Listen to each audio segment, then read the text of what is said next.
Okay, good morning.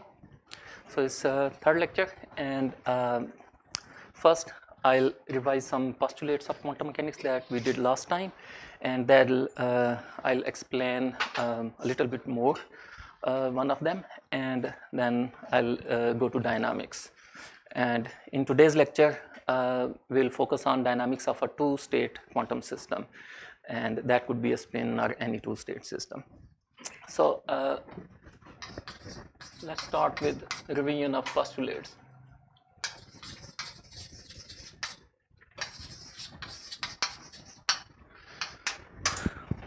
So for every system, every quantum system,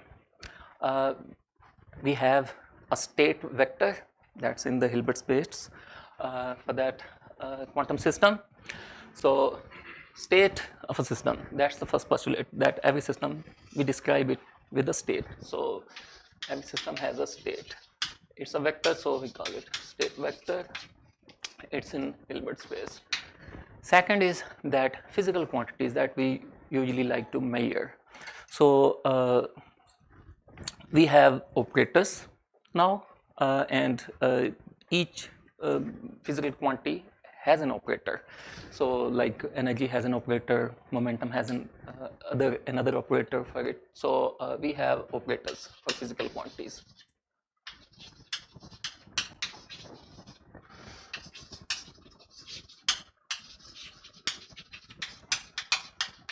Physical quantities that we usually like to measure, and we call them observable.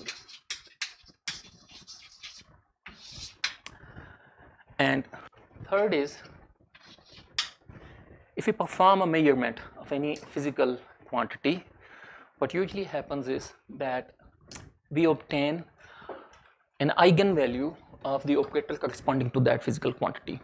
Okay, so for example, if we measure energy, what we get is an eigenvalue of operator that corresponds to energy, that's Hamiltonian, an eigenvalue of Hamiltonian or energy operator. Okay, and if we measure another operator, for example momentum, then we obtain an eigenvalue of momentum. So whatever the state is, if we choose to measure something, the only possibilities are from the spectrum, from the eigenvalues of that operator. Okay, so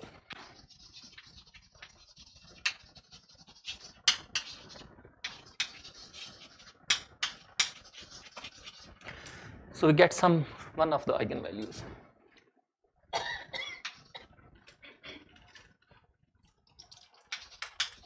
So we get an eigenvalue, and there could be many eigenvalues possible for a given state, and we have probability for different eigenvalues, and that probability, suppose for nth, it's related to the projection or inner product of our state with eigenvector of this eigenvalue, eigenvector corresponding to this eigenvalue. So if we have, suppose n, this state, dual of this, an eigenvector corresponding to some eigenvalue a n for an operator a, then the probability to obtain this is this number for this state. So if system is in state psi and we like to measure some quantity, then what we need is this to calculate the probabilities, this inner product. So these are eigenvectors of the operators corresponding to that observable. So that's there, and when we perform a measurement, we obtain an eigenvalue, then the state itself changes. So if initially we have this state and we perform a measurement and suppose we get this nth eigenstate, then this changes to this at that time. Okay, so the act of measurement changes the state. Okay, and the state it changes to is the state corresponding to the eigenvalue that we obtain. Okay. So that's it here. Now I want to deviate a little bit from here, and that's an important principle that we studied in the linear algebra section. If we have two operators a and b that commute, then what was special about them? Yes, so they can have simultaneous eigenvectors, common eigenvectors. That means an eigenvector of A can be an eigenvector of B now. So suppose there is a vector phi that's eigenvector of A and B, and some A and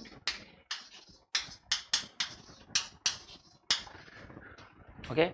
So if we have such kind of a vector, then measurement of A on this state, so suppose system is in this state, system is in a state that's an eigenstate of A, so it's like one of these n, okay, so this phi is one of n's t.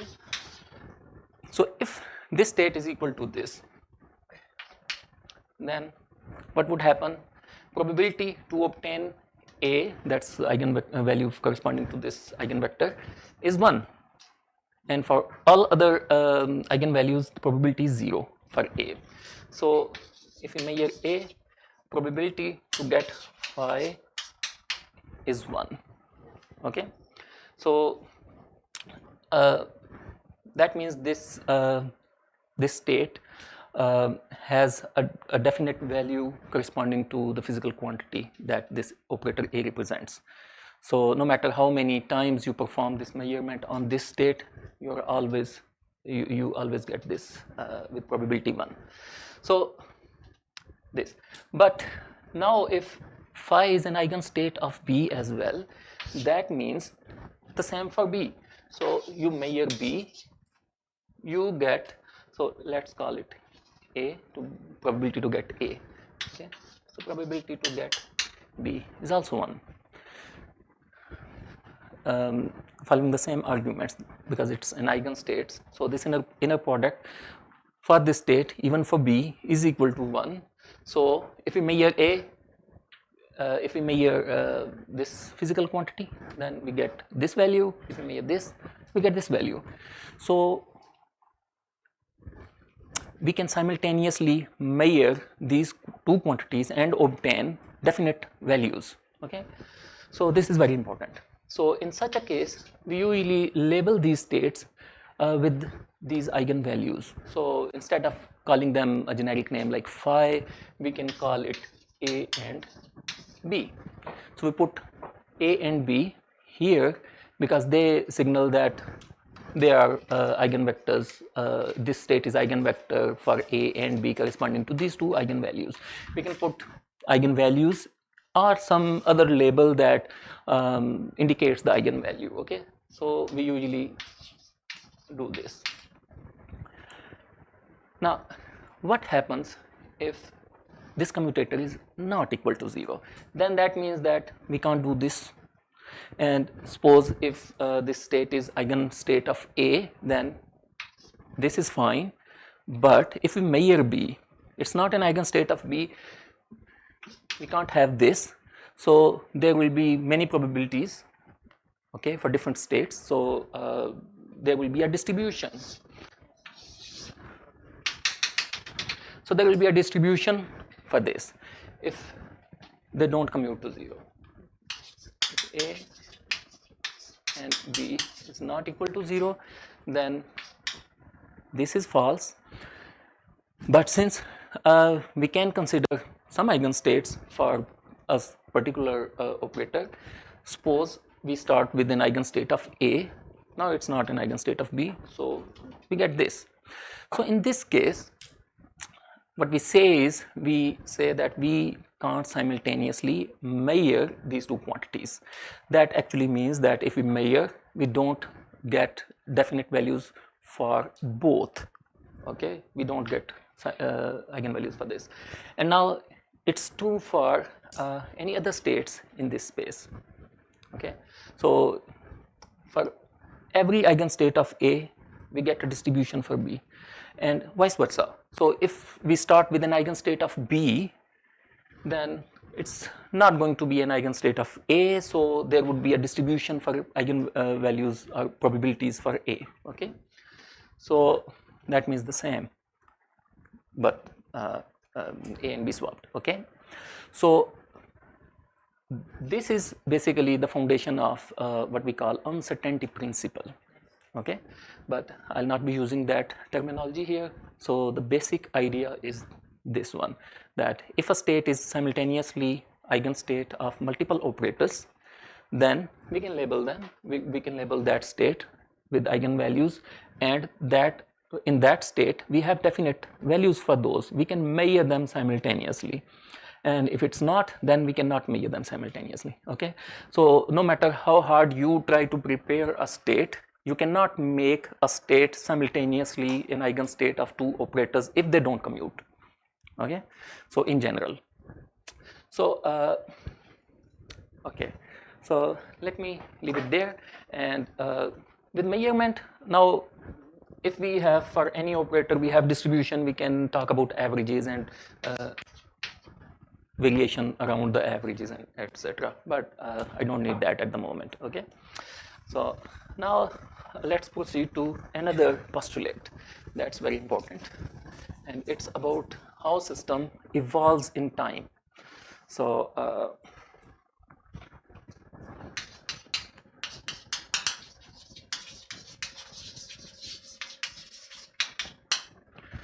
so given state of a system at a particular time is psi, it's a function of t, you can put t here or better to put it here.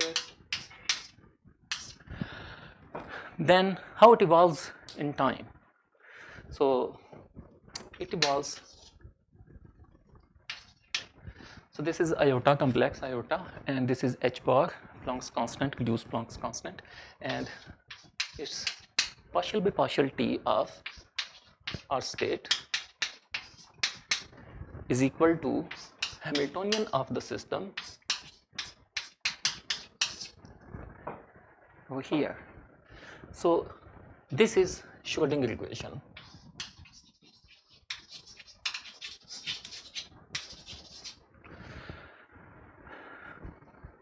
So that's the postulate for time evolution. This tells us how a state evolves in time.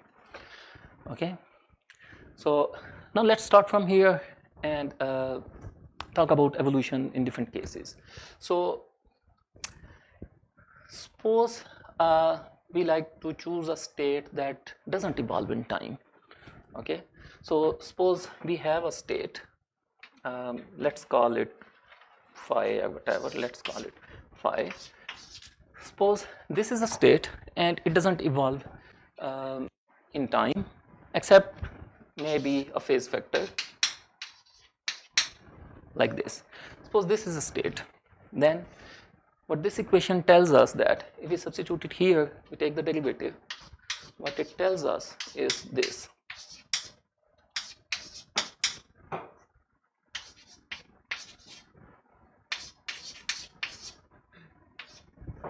This. What that means is that if we force a state to have this form, then this is the condition. And now we can go in reverse. If we have eigenstates of our Hamiltonian, so here let's assume Hamiltonian is time independent. Okay, so if our Hamiltonian has these eigenstates, then these eigenstates evolve in time like this. So the state stays the same except with a phase factor. Okay, so this phase factor, if you multiply a state with a phase factor, even time dependent phase factor or time independent phase factor, it doesn't change physical quantities, physical observables that we usually measure. Okay, so we say that it's the same state. So this evolution is trivial. So it doesn't do any physical changes in the system. Okay, so we call it state doesn't evolve or trivially evolves. Okay, so states of Hamiltonian, eigenstates of Hamiltonian basically has this trivial time evolution. That means they don't time evolve, that means they are stationary.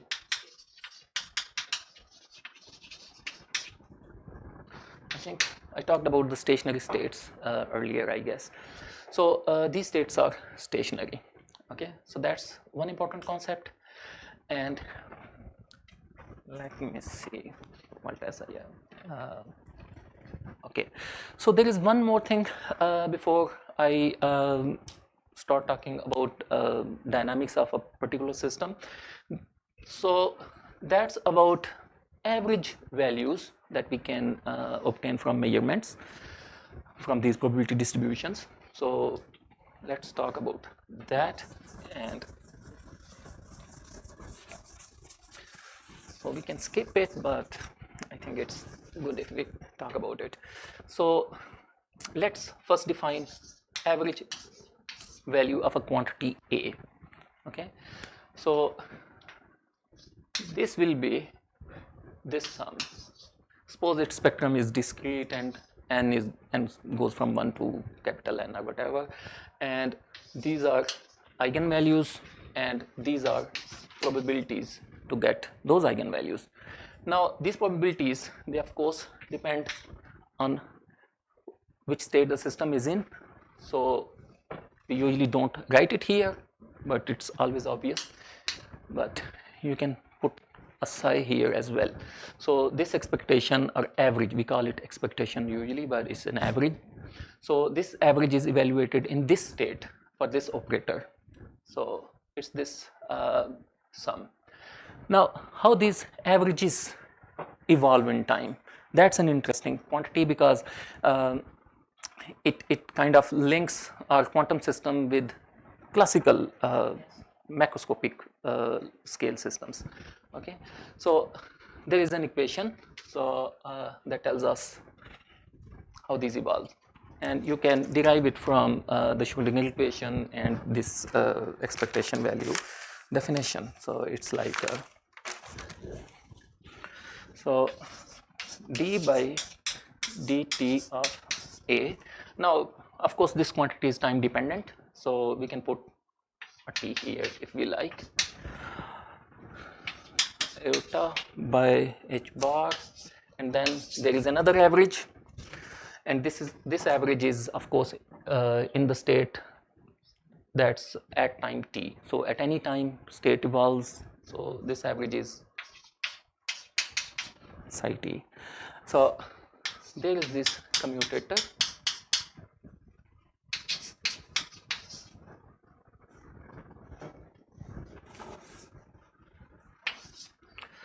and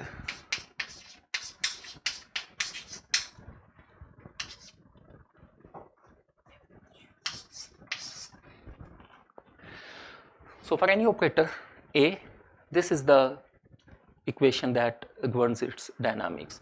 So it's all about averages. Okay, so it's called MFST.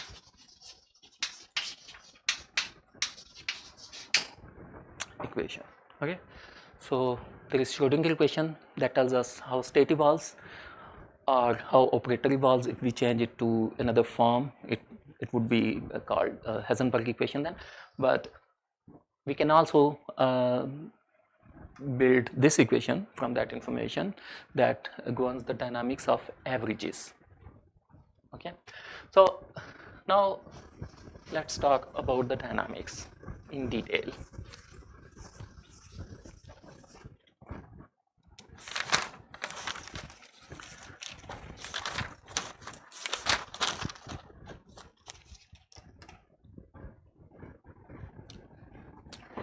So there are many interesting things that we can do. First, let's start with the trivial case. So let's start with the one-dimensional Hilbert space. That means that we have a system that has only one state. Then its dynamics, how would its state would evolve? So it only has one state. So this can only be, let's call it phi 1. So suppose at t is equal to 0 we have this without any phases, and then with time what would happen? It would evolve and get a phase factor here, and we can do that formally using this operator. So the Schrodinger equation, we can formally integrate it and write this operator. So this is exponential minus iota h t over h bar, and here yeah, so that's the operator. So it's called time evolution operator. So if we want to evolve a state, we operate this.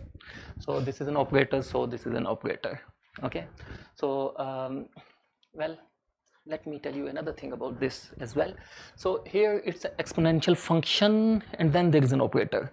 If we have a such form, uh, it's always very convenient to use the eigenbasis of this operator. So once you have eigenbasis of this operator, this function would only get eigenvalues, and it would be like this.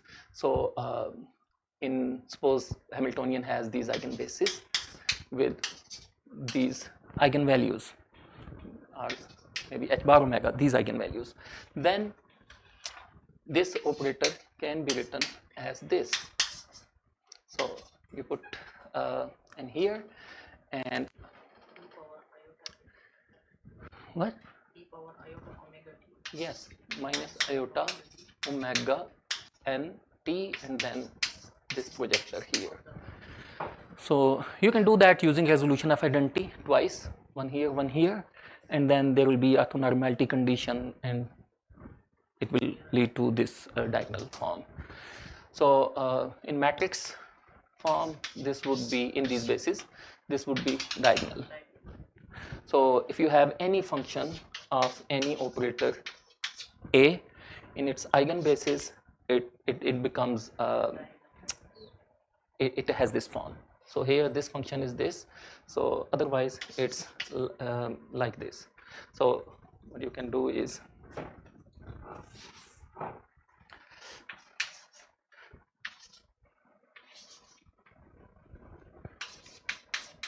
f of a n, and then this projector. Okay, and if you write it as a matrix, then this would be fa1, fa2, fa3, and so on. Okay, so let's go back to here. So here, if we start with this state, then the time evolved state would be minus iota omega 1 t phi 1. So there is nothing important here, so it's just a trivial phase vector.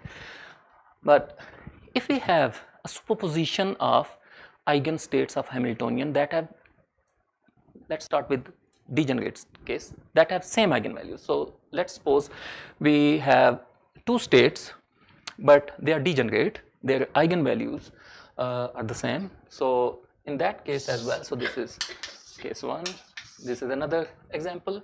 So it's a 2D. So let's suppose this is like phi 1 plus phi 2 with whatever constants, complex. Then if their eigenvalues are the same, so omega 1 is equal to omega 2, then if we apply this onto this,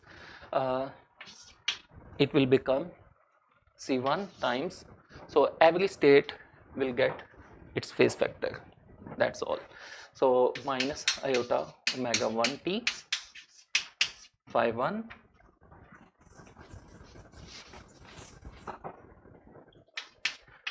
plus C2 exponential minus iota omega. Now if omega 2 is equal to omega 1, we can call it omega 1, and then phi 2. Now we can take this common, so it's like exponential minus iota omega 1 t times psi t is equal to 0. So again, there is no non-trivial dynamics, state stays the same except this phase vector. Okay, now from here you can see that if this were not the degenerate case, if we have omega 2 here, then we can't do this. Okay, and that would generate non-trivial dynamics, and we'll talk about that now.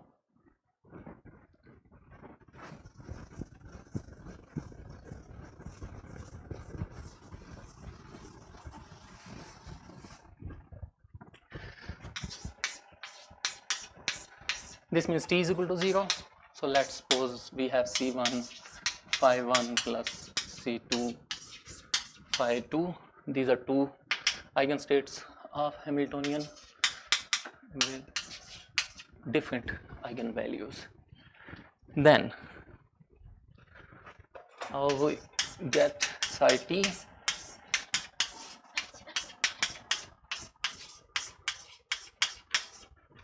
Just like this. So we apply that operator and we get those phase vector and basically that same expression.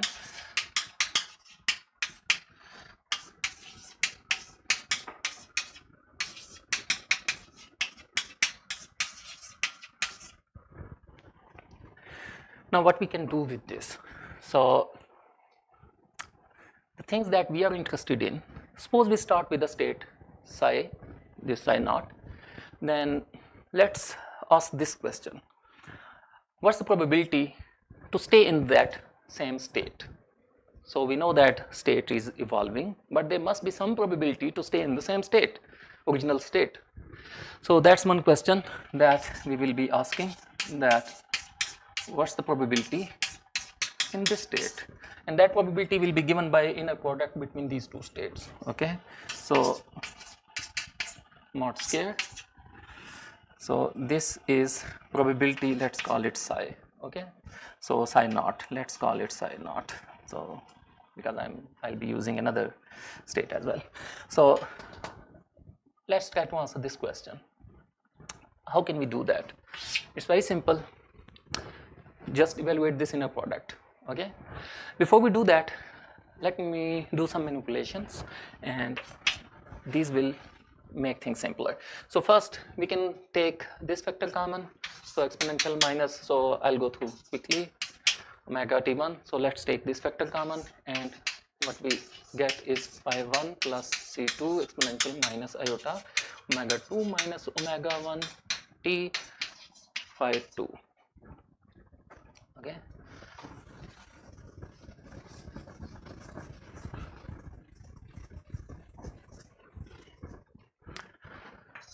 then in the next step, let's make this symmetric. So take a factor of with half this phase out of this bracket.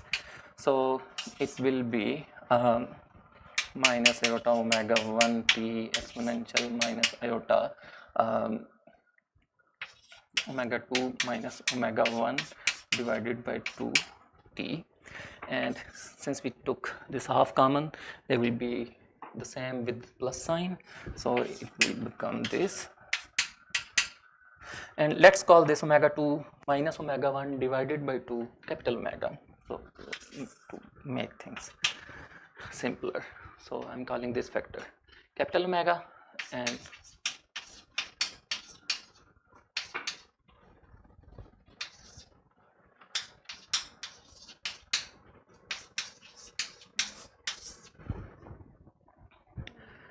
okay, so this is just a phase factor. So in this mod square, it will cancel out. Otherwise, there would be a factor of omega 1 plus omega 2 by 2. So average energy. Okay, so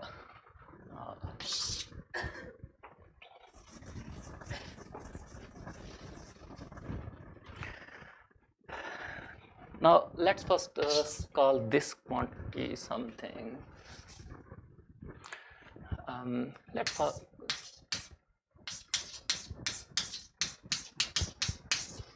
evaluate this quantity, and that would be original state, but here in general C1 and C2 can be complex, so it would be C1 star phi 1 plus C2 star phi 2.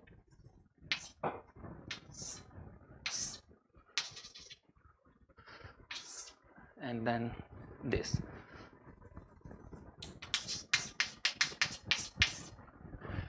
And since these phi 1 and phi 2 are non-degenerate, they must be orthogonal as well. So we can use their orthogonality. So this phi 1 will only give non-zero number when its inner product is taken with phi 1. and that inner product will become, so let's ignore that phase factor. So here there is that phase factor, okay, so in this amplitude, so we're ignoring that. Let's call that alpha or something. So this number will be C1 times C1 star, which will become C1 mod square, and then exponential iota omega t, and then phi1 dot phi1, if it's normal, orthonormal, then it will be 1, okay. So this, there is 1 here, and then this term with this will give 0, and similarly this term phi2 phi1, that will be 0, and phi2 will be non-zero. So that's phi2 times phi2 C2 mod square exponential minus iota omega t times 1, okay. And now what we can do is we can write it in different forms. We can make sine and cosines, for example. So if we write it as cos omega t plus iota sine omega t, then this will be minus, due to this minus there will be a minus here. So what we get is C1 C2 mod square times cos omega t and plus C1 mod square minus C2 mod square sine omega t, okay. Now what? Yes, there is an iota, yes. So now if a state is normalized, okay, that would mean C1 mod square plus C2 mod square is equal to 1, okay. So this number will become 1, but we can't say anything about this yet. So it's like alpha time cos omega t plus iota time, let's call it C minus for the moment. So C minus, or let's use the same symbols here.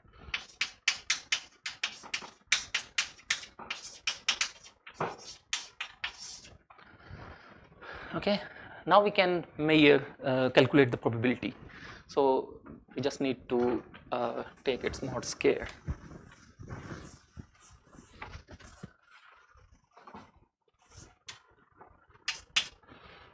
So alpha mod square will be 1,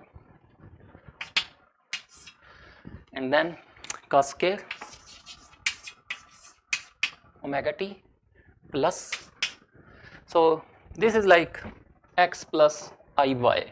So this is real mod square, so x plus iy, so its mod square will be x square plus y square. So we'll have this mod square plus this mod square. So it's C1 mod square minus C2 mod square. Yes sir, वो वहाँ पे हमने जब C1 mod square किया तो उसके साथ e raise to power iota omega t को हमने लाइक ख़त्म क्यों नहीं किया? बिकॉज हमारे पास उसका भी तो mod स्क्वायर आएगा ना. कहाँ पे? तो sir second step. Yes sir. इसको हमने एक्सपेंड किया है यूं.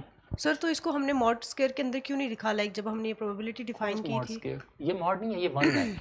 सर यही मैं कह रही हूँ कि इसको हमने mod स्क्वायर के अंदर क्यों नहीं लिखा? बिकॉज C1 के साथ ही फैक्टर भी तो लिखा है. ये प्रोबेबिलिटी नहीं है. This is probability amplitude, so this is just inner product. It could be complex. It is complex in this case. Yes. जब आपने सुपरपोजिशन में लिखा था वहाँ पे एक्सपोनेंशियल आयोटा ओमेगा टी था, तो पूछ रही कि जब आपने उसका कॉम्प्लेक्स कॉन्जुगेट लिया वो minus iota omega. No.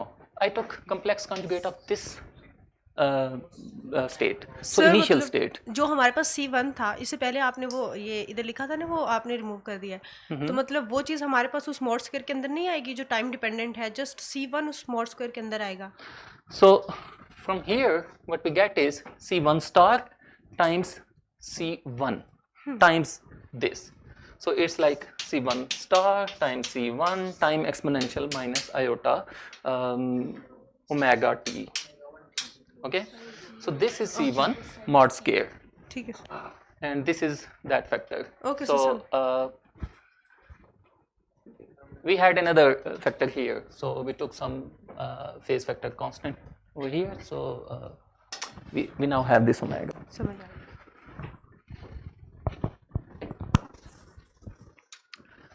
Okay, so this is the final form for this probability. Now, what does it tell us? Well, before we do anything with this, we can compute another probability, but let's check. If t is equal to 0, then this factor is 0, this is 1, so this probability is 1. That should be the case because this psi t at t is equal to 0 is equal to psi naught and state is normalized, so it should be 1. Yeah, so it's okay. Otherwise, this is an oscillatory function. So suppose this is omega t.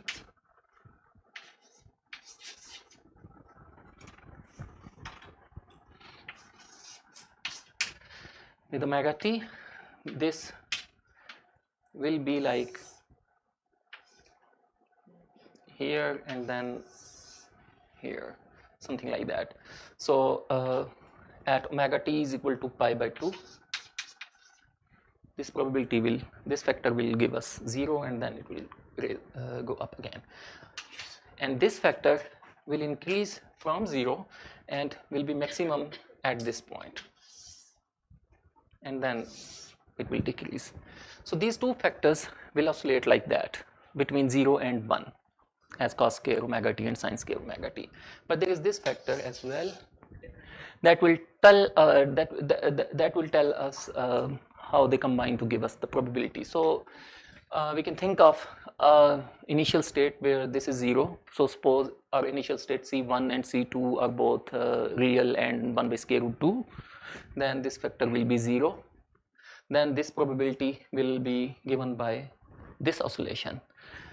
You don't need to add this, guys, it's 0. Otherwise, we will add them up and the resulting curve will be somewhere maybe above or something. That will give us the probability.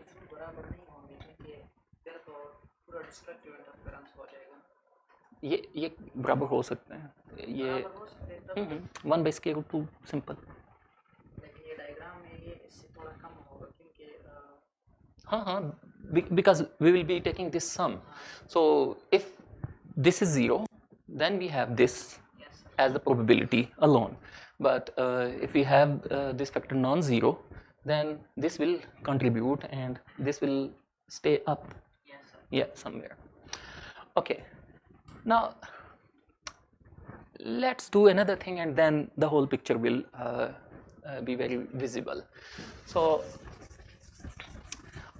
our phi 1 and phi 2, they are two states, so they make a two-dimensional Hilbert space, a subspace of the Hilbert space. And this state psi t is oscillating in this two-dimensional Hilbert space. So shouldn't it be oscillating between these two, phi 1 and phi 2? So that's a question. And we'll see that it's not that case. Okay, so to see it clearly, let's do another thing. For any state in this Hilbert space spanned by this phi 1 and phi 2, if we have one state psi naught as this, we can have another state orthogonal to this phi naught. Okay, so in general case, let's call it phi bar. Okay, and let's put it 0 here as well. So this state, it's defined as a state that's orthogonal to our other state. Okay, and we can write this, you can verify it later maybe, that it can be done if you take this C2 here, reverse its sign and take its complex conjugate and put C1 here. So it's a C2 phi 1 plus C1 star phi 2. Now you can see that it satisfies this, so it's orthogonal to that state. Now if you compute probability for this state, so initially system is not in this state, it's in a state that's orthogonal to this state. If you compute probability in this state, then you can see that the probability is oscillating between these two states. Okay, so the system state of the system is oscillating in the plane spanned by these two states. Okay, and well, let's do that first. So let's call it p psi naught bar, and it's defined as, and this is the same state psi t, so it's not bar. Okay, this is not bar. So this is our time evolved state, but now we are projecting it onto the state that is perpendicular or orthogonal to its initial state. Now what we can do is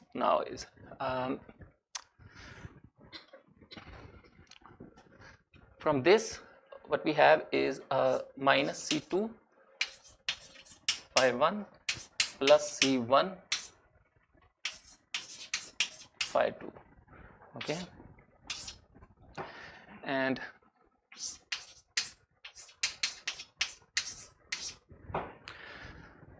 now where is the state? So this state was like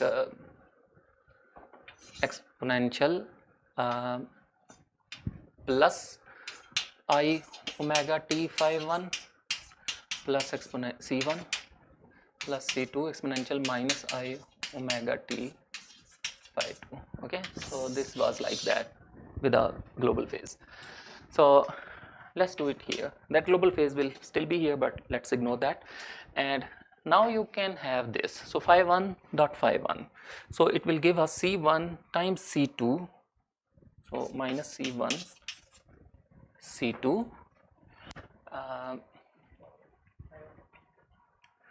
and exponential iota omega t and plus C1 C2 exponential minus iota omega t. Yeah, इससे ऊपर minus sign C2 C1 में flip नहीं होता? ये वाला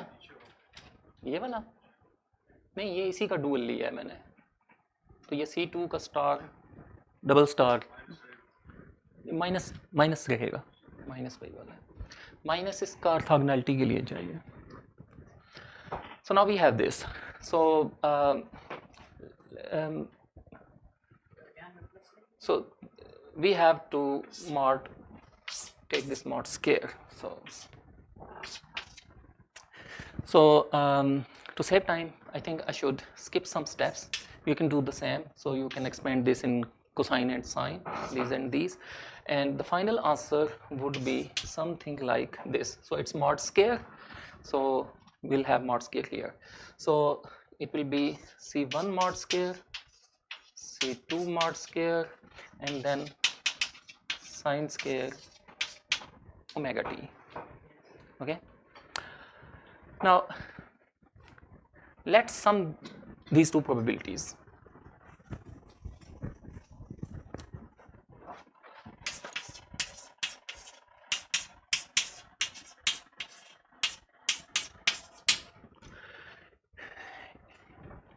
So we have this cosine, and this is the factor that can be added to this.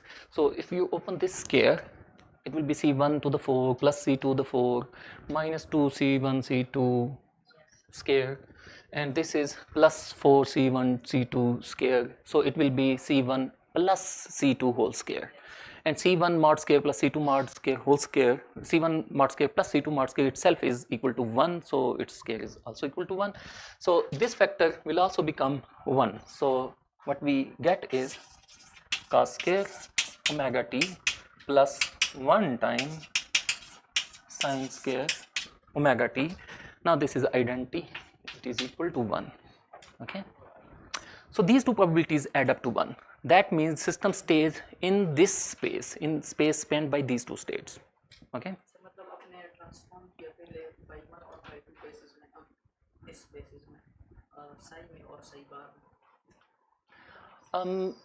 No, I did not transform in any basis. So I started with two states that are eigenstates of a Hamiltonian, but they have different eigenvalues, so that we have non-trivial dynamics, and I calculated the probability to stay in the same state or to be in the original state at any time t. So these are function of time. So probability to be in the original state, and now I calculated the probability to be in a state that's orthogonal to the original state. Okay, so it's spanned by the same two vectors, but these are two specific states. Okay, and our system evolves, a state of our system evolves between these two. So it oscillates between these two. So these two probabilities add up to 1. So that means that if we start with psi naught, then its probability at t is equal to 0 is 1.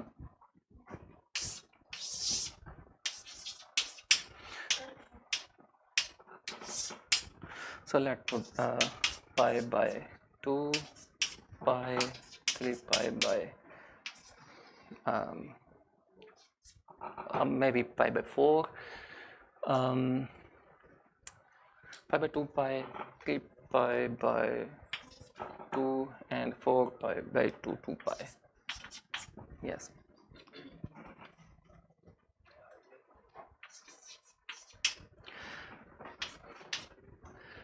So initially, so p psi naught, so let's plot p psi naught.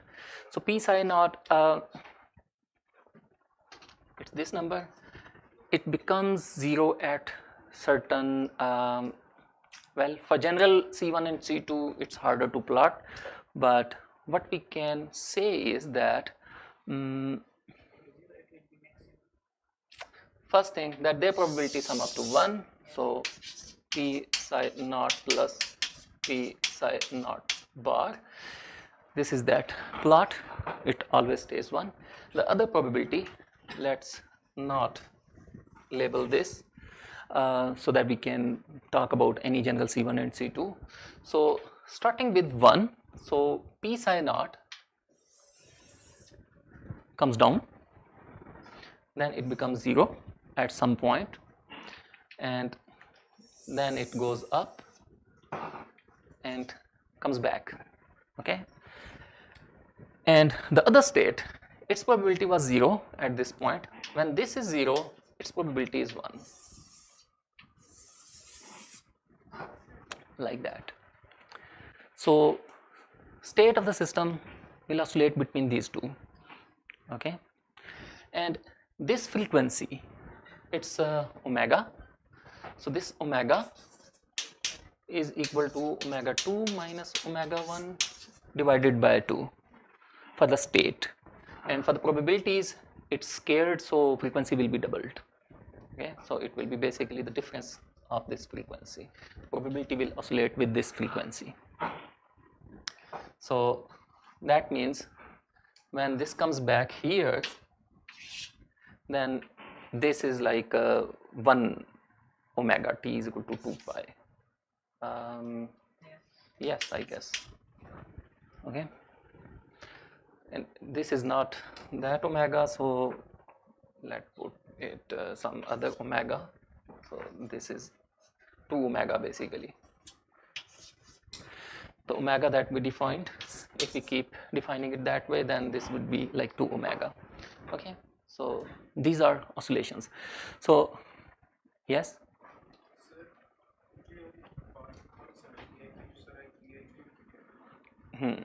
ये इसलिए किया क्योंकि आप इससे देख सकते हैं कि एक सिंपलेस्ट पॉसिबल 2 लेवल सिस्टम है, ठीक है, जिसकी नॉन ट्रिवियल डायनामिक्स है, तो उसकी डायनामिक्स कैसी है. अब ये ऐसे ही है classical mechanics. What you do in classical mechanics is you study projectile motion, for example, because you want to see how gravity affects its trajectory and all that. You study dynamics of a charged particle in a magnetic field, for example. You want to study its trajectory and its velocity and forces acting on them, and etc. So here our quantum system, it has a quantum state, and what we like to study is how its states evolve. And why we want to see the evolution of the state? Because anything that we like to observe is given by that state. Okay, so at any time we have state psi t, this one, And suppose at any time t, we like to measure some quantity. Suppose we like to measure energy. So in this case, energy is a special,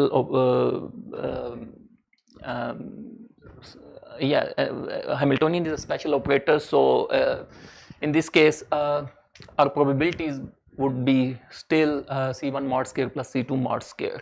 But for other physical quantities, so we will be projecting our time evolved states onto the eigenstates of whatever physical quantity we like to measure. So everything is encoded in this state. So that's why we like to study this state. Yeah.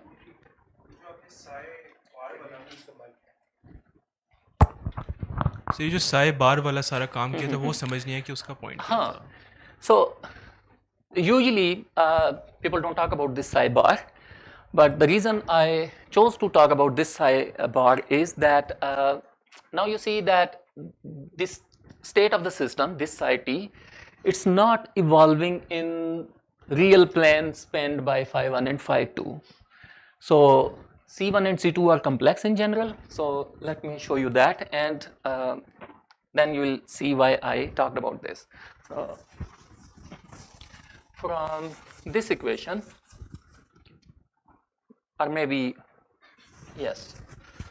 So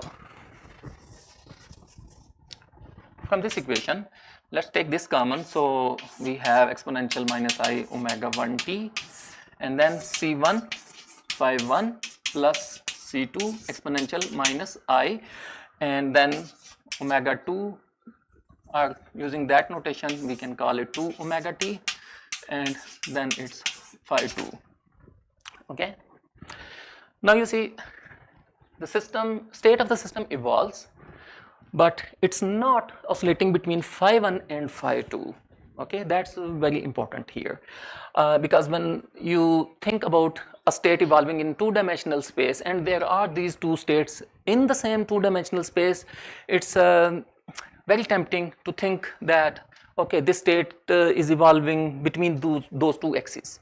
So like x and y axis, so on a Cartesian plane, for example.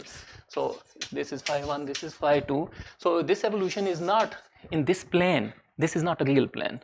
These are complex numbers. So you can see that from here.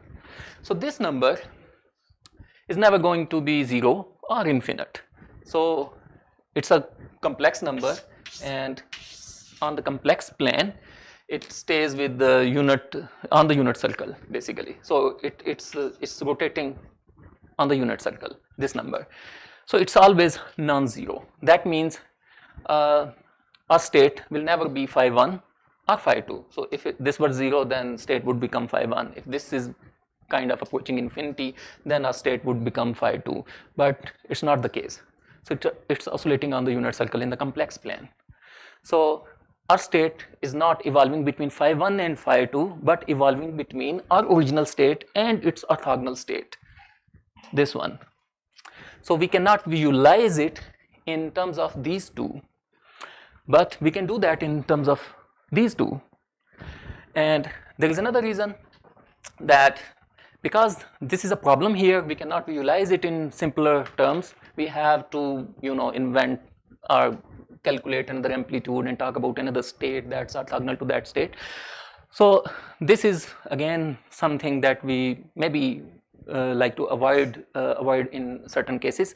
So what's something that would work in a general case? That's something we are after. So we don't have to do this, no problem. But in general case, since it's not going to be this or this, so we have to invent something to visualize this state for a two-level system in general case. So that's what I'll be talking about now. So that's Bloch sphere. So another question? Yeah?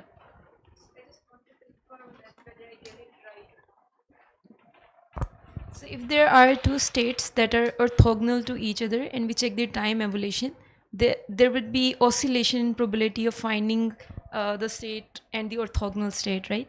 Yes. So is it just like, for example, we have the particle and antiparticle solution? And to find... no, I guess, because in that case, particle and antiparticle can be something like this. Yes, so they there are are- states are- at different energies, and you are like neutrino flavor oscillation, maybe, I don't know. neutrino oscillation में इसी तरह Yes. So these are the eigenstates of a Hamiltonian. So you can label them as some particle or something. So, and in general, if you have a superposition, it will keep oscillating between something and something. Just think of these as two atomic levels. This one and that.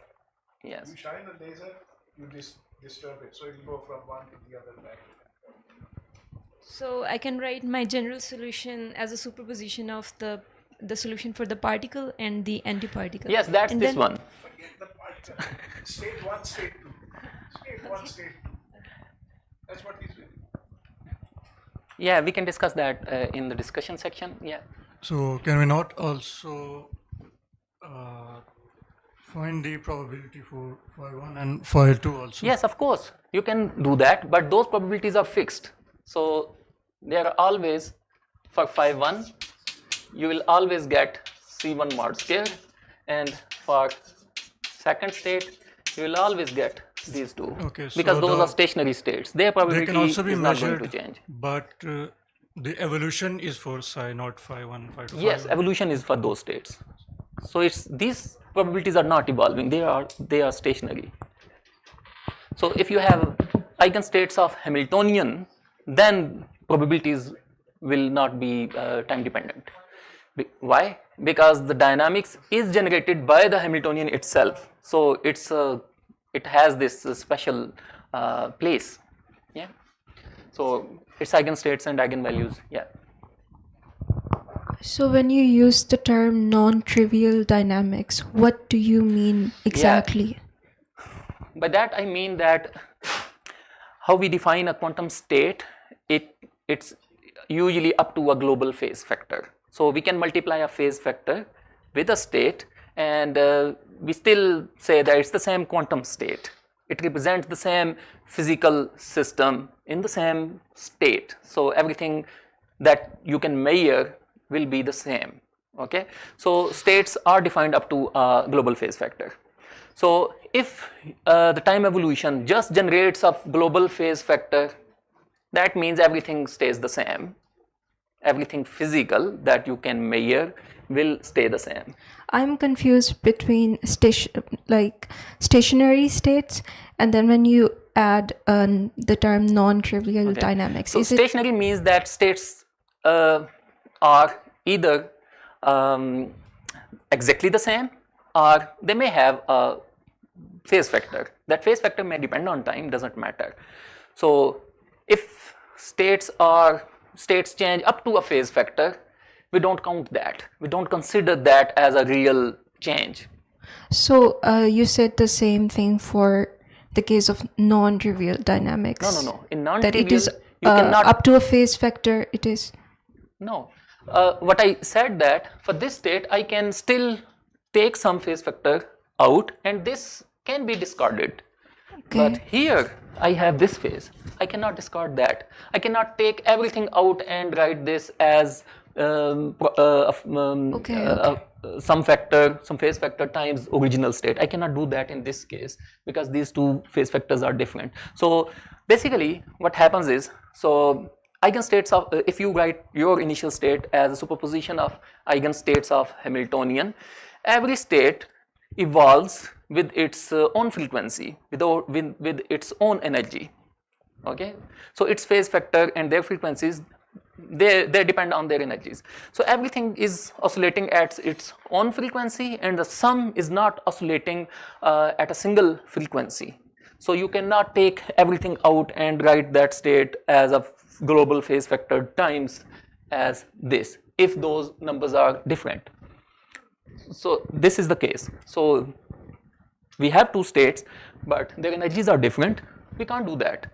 So now the state, this global phase factor, that's trivial, but this phase factor is not trivial. So this state is time dependent. That means that this state in general has some structure that changes beyond this global phase. So there is change. This is what leads to interference. C1, C2 will multiply each other whenever you calculate. Any other question? Okay. So since we cannot visualize this in a simple fashion, we talk about the Bloch sphere. So that's our representation where you can represent state of a two-state system, a two-level system, or a two-level atom, or a spin half particle. There are many things that have two quantum states. So states of two-state system can be represented on a Bloch sphere. So let me show you what it is.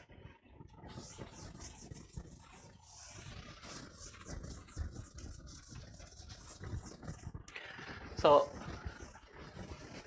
now let's forget about the dynamics for a moment, and we'll later return to the dynamics, and we will see that how that representation on the Bloch sphere evolves in time.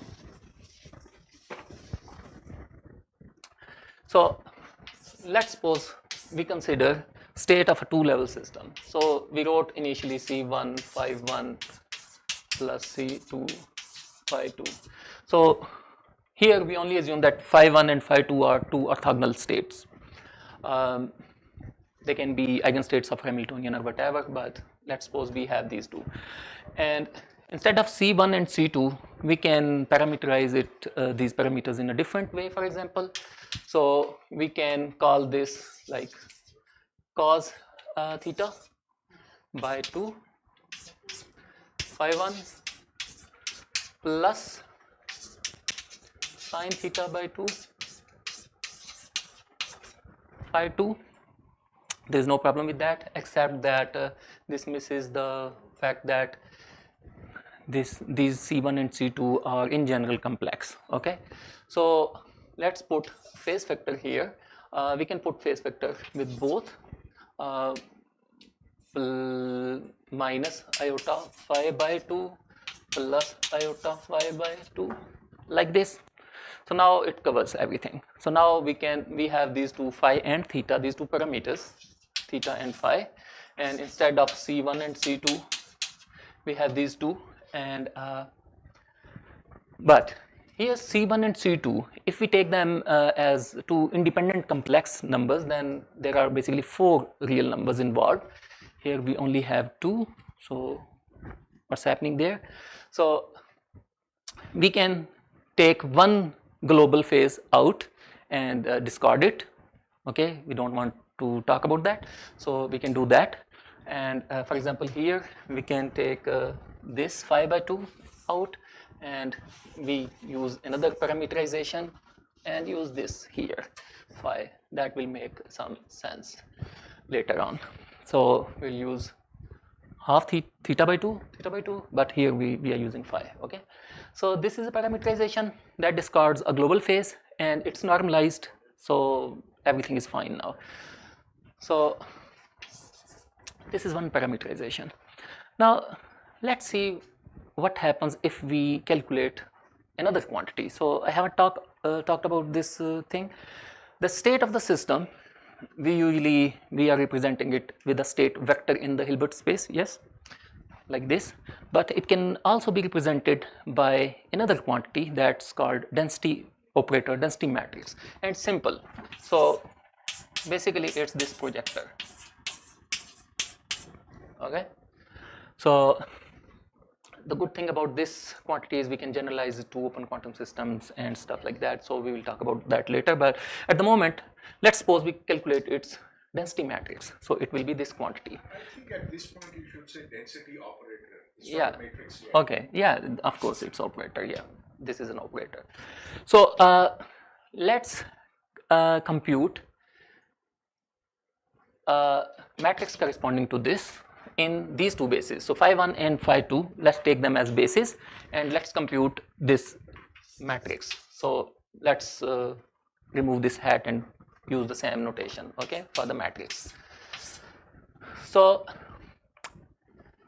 you can imagine what would be the matrix elements. So with phi 1 and phi 1, we will have cos theta. So here I will get cos square theta by 2. Here I will get sin square theta by 2. Okay, so this by 2 is in argument. Okay, and here I have minus I phi sin theta by 2 cos theta by 2, and here I have plus I phi sin theta by 2 cos theta by 2. Okay, now let's simplify these two, and instead of cos square theta by 2, let's write it as 1 plus cos theta whole divided by 2. Okay, so 1 plus cos theta divided by 2, and this will be like 1 minus cos theta divided by 2, and we can write this as 1 by 2 of sin theta. So exponential, so sin theta, and let's also expand this, so it will be cos phi minus I sin phi, and here it will be half sin theta, and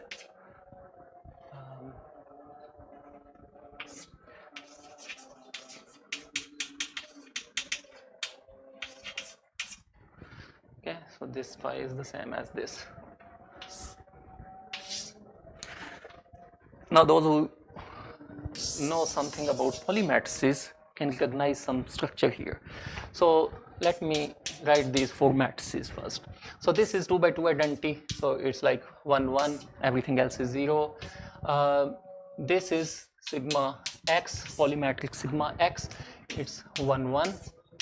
This is sigma y, let me write it somewhere else.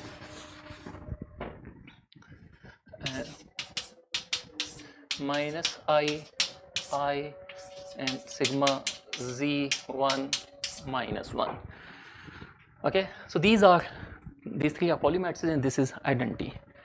Now these 4 matrices can be used to write any 2 by 2 matrix. Okay, just like a vector. So basically these matrices form a vector space. Okay, so they form a basis for a two-dimensional vector space for 2 by 2 matrices.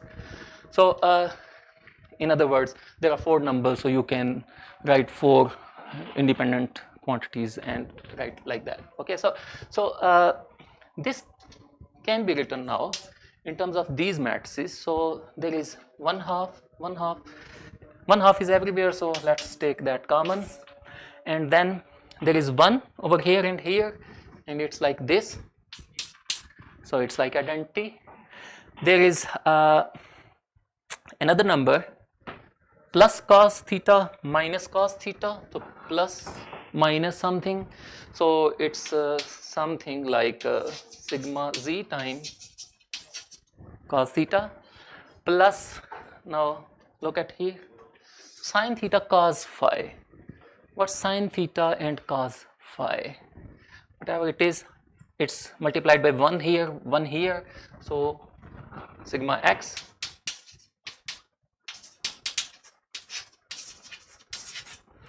and plus sigma y, so this minus iota and iota, this factor. Okay, so it will be like sin theta sin phi. So in terms of these 4 matrices, we can write that density matrix as this.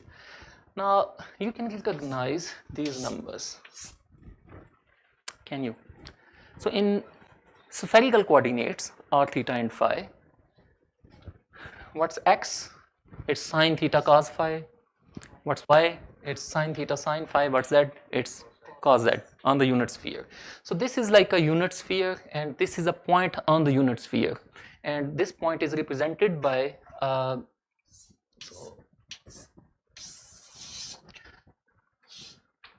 so this is theta, its projection, this is x, this is y, this is z, this is phi, and this is point theta phi, and its coordinate in xyz or xyz, so we can call them x, y and z. But then these x, y and z and these sigma x, y and z, they have this structure of dot product of ordinary vectors. Okay, so this would become very, let's call it R. We can call it A or something else, but let's call it. So we get this form. Now this R is a point on the sphere with these two coordinates, but it's representing the density matrix, a state of a system that can be written in this form. So we started with this state and we ended up with spherical coordinates. That means that if you write your state in that form, those theta and phi are basically spherical coordinates on a sphere, on a unit sphere. We call this Bloch sphere, and that means that any point on this sphere will represent a state.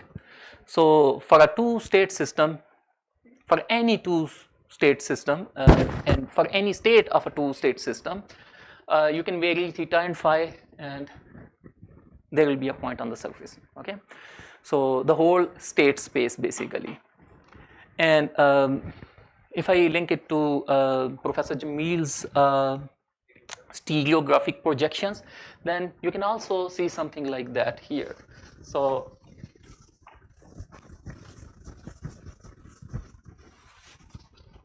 if you take this cos, if you divide everything by this cos theta, then again you can normalize this state. Okay, so you can write this state as phi 1 plus exponential I phi, and then sine theta divided by cos theta is tan theta by 2.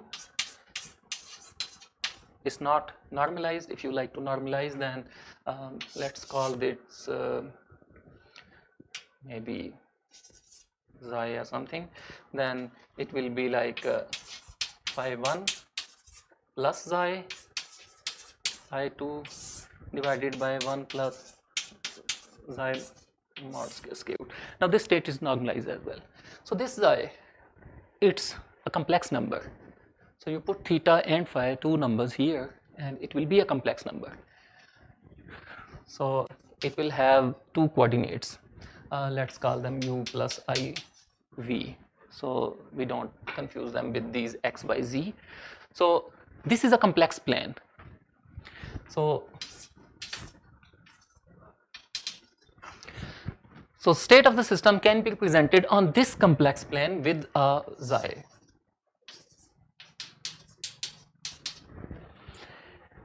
And now, since you know that this xi is basically this vector, it has a theta, has a phi, that means this complex plane is mapped onto this sphere. So this mapping is the stereographic projection. Okay, so it's related to that, it's the same, but if you take this complex plane. Okay, okay, so how much time I have? Okay, let me see if I missed something.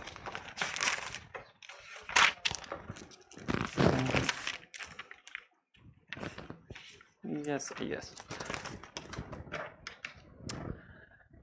Now, this is interesting because there are many systems that can be represented in this form. So, for example, if you take a quantum spin half, a system that has two spin states,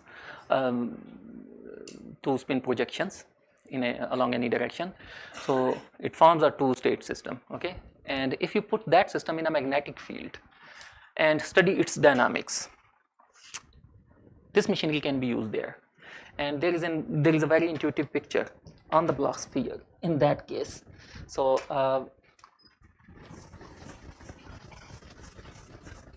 let me briefly go through that. So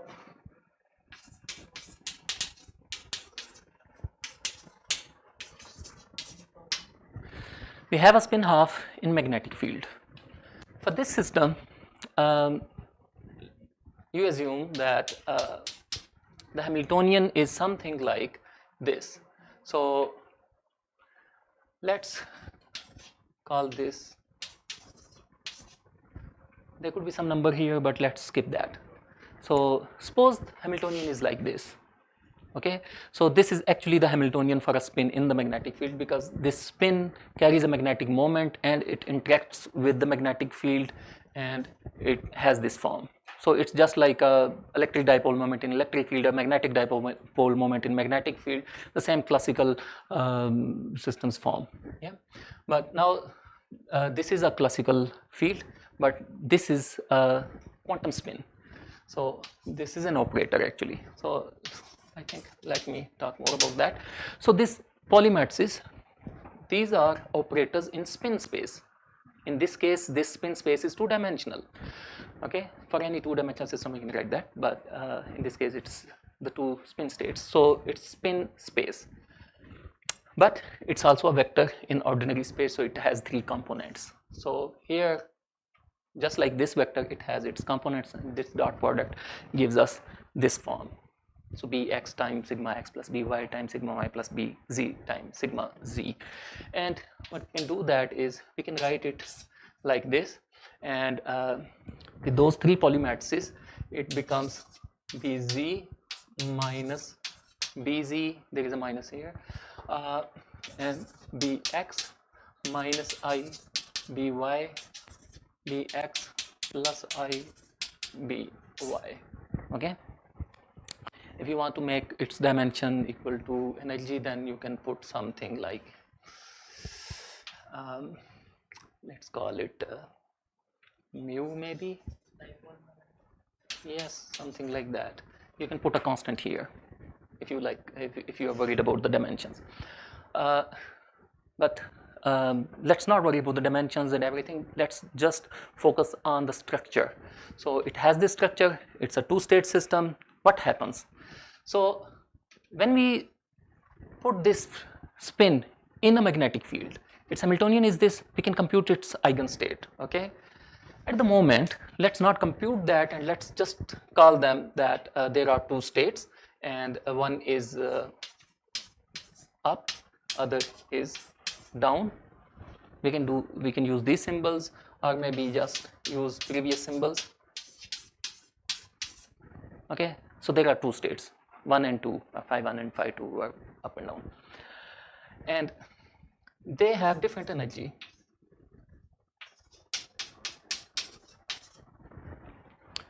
We will do that. So once I'm done with this Bloch state representation, I'll diagonalize this.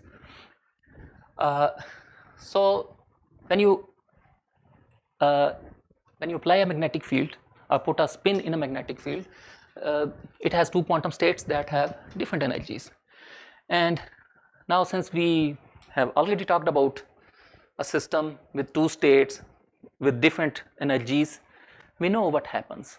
If we start with a state that's a superposition of these two eigenstates of this Hamiltonian, then we will generate that dynamics that we have already done. Okay, but on the Bloch sphere, now we can also talk about an equation that directly tells us how this point on the Bloch sphere would evolve in time, and that's very interesting.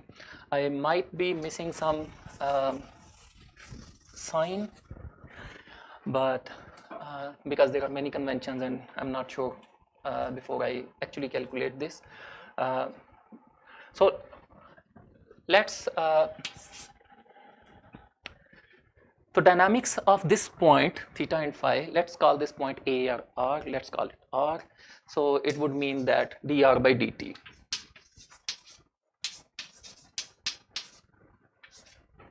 Okay,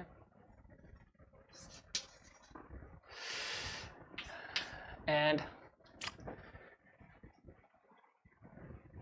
using the same equations we can actually prove that it looks like this. So it's like there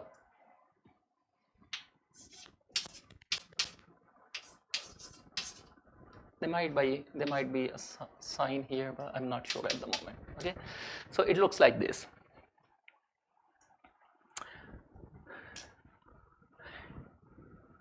So you have a state for a spin, you apply magnetic field, and it evolves in time like this. So you can verify that. So that's a kind of an exercise. So you can do that later. Okay.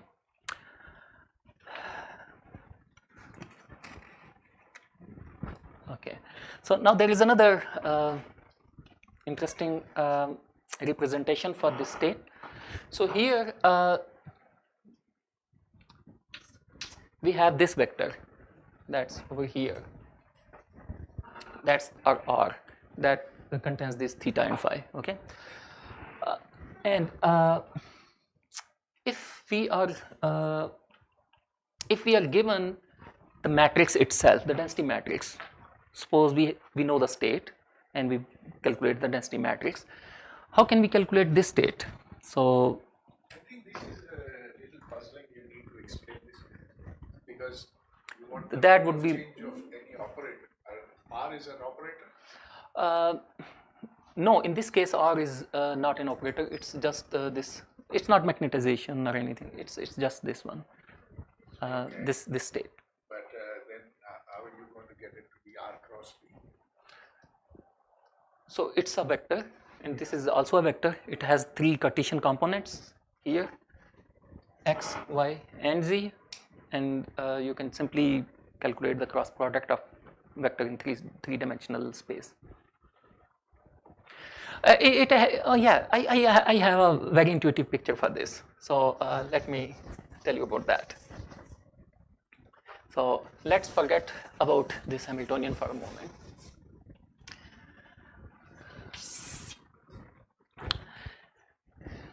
We know that if we have a particle, a classical particle, moving on a circle, so like a uniform circular motion.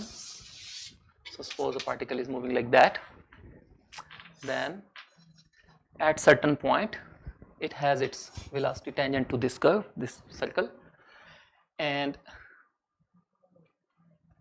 this is v, and this point, this is r. If we take r cross v,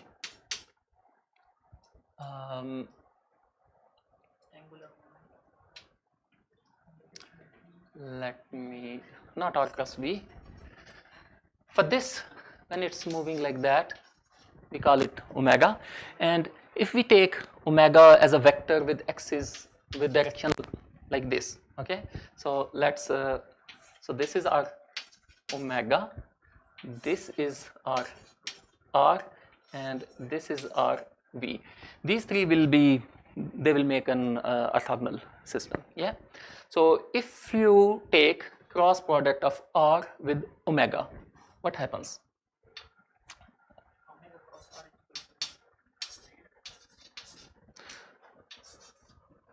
Just think about the directions. So r cross omega is like minus v, okay? That's a definition. Yes. So this is very simple picture here. You can do that here. So this is v, this is r, and replace this with omega. Why? I'm not talking about the dimensions. No, but look, the only thing I know is that H is equal to sigma times B. That's where your B came in. That's the only thing I know about B. Yes, yes. I don't even know what a magnetic Yes, field okay, okay. So sigma dot B, let's write it here.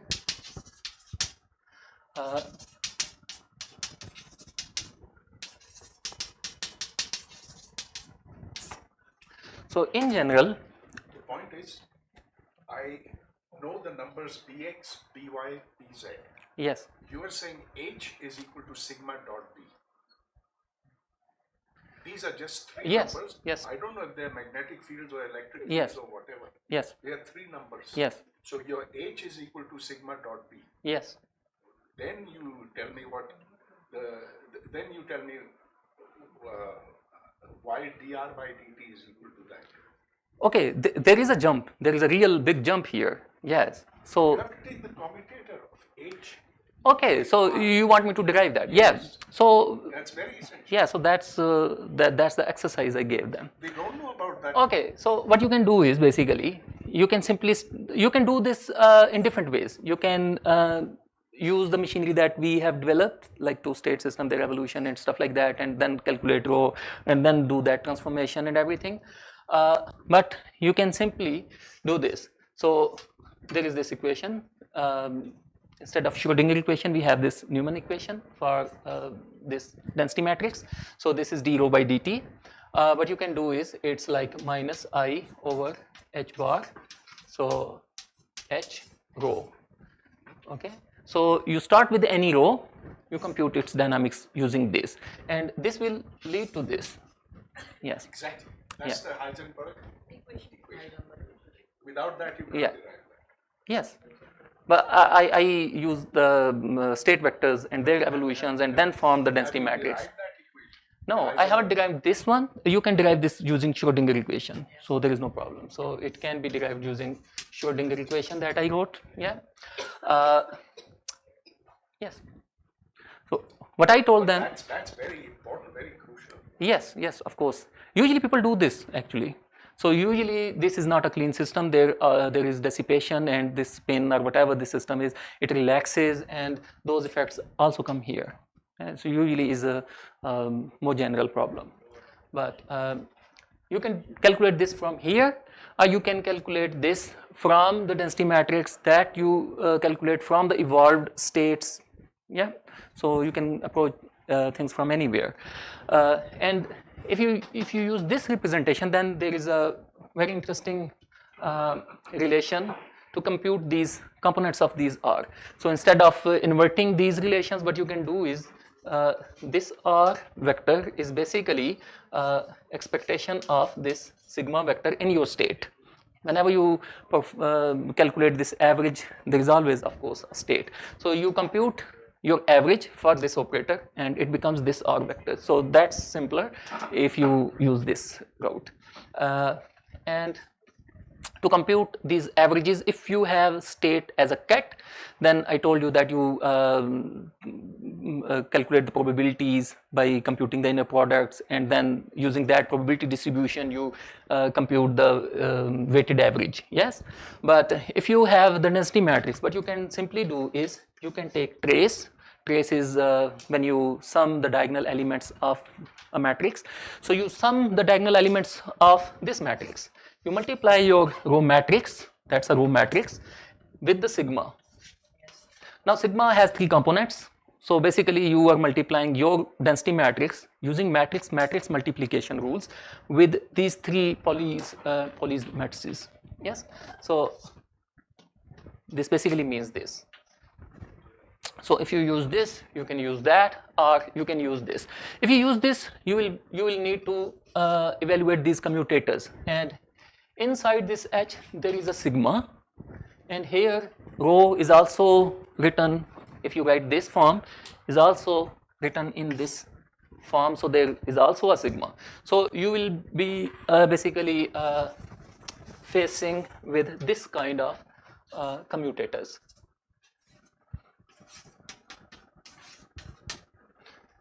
These I and J are from 1 to 3 for sigma x, sigma y, and sigma z. Okay, so there are three. There is this vector sigma, and there is that vector sigma. So there are three components here, three components there. So you will be basically dealing with 9 commutators. So in general, this will be like 2 iota and then sigma k, and there is a symbol here that simply we write it like I, j, k, and this symbol means that if I, j, and k, they form a cyclic. So suppose I, j, k, not. So I, j, and k. So if they are like this, if you can go from I to j and then k, then this is +1, otherwise it's -1. Okay, so this is either +1 or -1, this number, depending on this. So this is just a symbol for that. So you have these, you have to deal with these commutators if you go through this, but it's, I think, simpler. Yes. Any questions? So we saw the dynamics of two-level system, and then how to represent it on the Bloch sphere, and then if we have a spin with this kind of Hamiltonian, or if we have this kind of Hamiltonian, we can directly write this equation that shows the dynamics on this sphere. Okay.